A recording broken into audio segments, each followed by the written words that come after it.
اللعب على الخط منتخب نادي هامبورغ الالماني، لعبها يقطعها سعد، تصل مره ثانيه الى ماجد عبد الله، ماجد بيعدي بيلعبها حلوه لجاسم، عطيه عرض على الله، حط جول،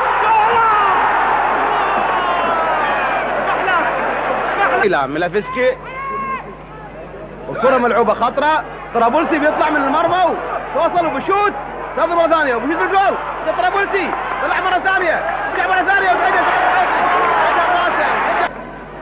تنقطع مره توصل لفريق هامبورغ. هامبورغ كره معاه بشوت، طرابلسي بيصيدها ويلعبها كريم خماس، ترجع مره ثانيه وتلعب وسعد الحوطي بيبعدها، اللعب ماجد عبد الله، ماجد عبد الله ينفرد فيها، ماجد عبد الله ينفرد فيها، ماجد عبد الله ينفرد فيها، حطها بالجول.